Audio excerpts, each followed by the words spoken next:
আমি সালাত ও সালাম করছি আসসালামু আলাইকুম ওয়া রাহমাতুল্লাহি ওয়া বারাকাতুহু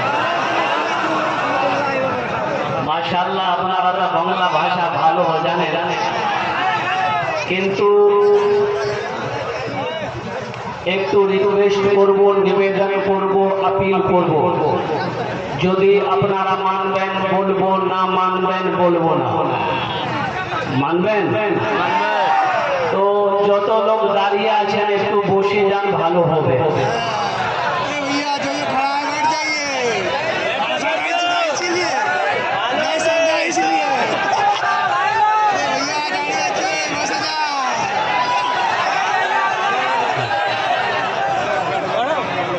না যোগ আছে বসে যান যোগ না হলে কোনো অসুবিধা নেই देखो हम समझ गए उर्दू से ज्यादा बांग्ला समझ रहे हैं आज बांग्लाते वक्तव्य करबो बोले अल्लाह ने खाने के लिए मुंह दिया दिया के नहीं दिया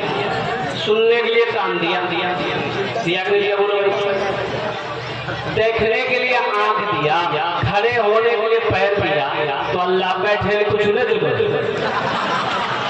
बैठो ना बाबू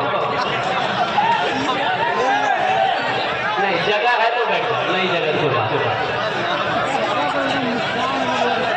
जगह है बैठ जा बेटा बैठ जा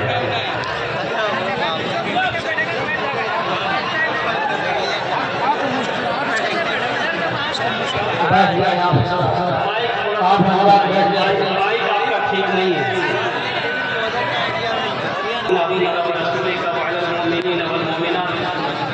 मुस्लिमीन वल मुस्लिमात सल्लल्लाहु तआला अलैहि व आलिहि वसल्लम।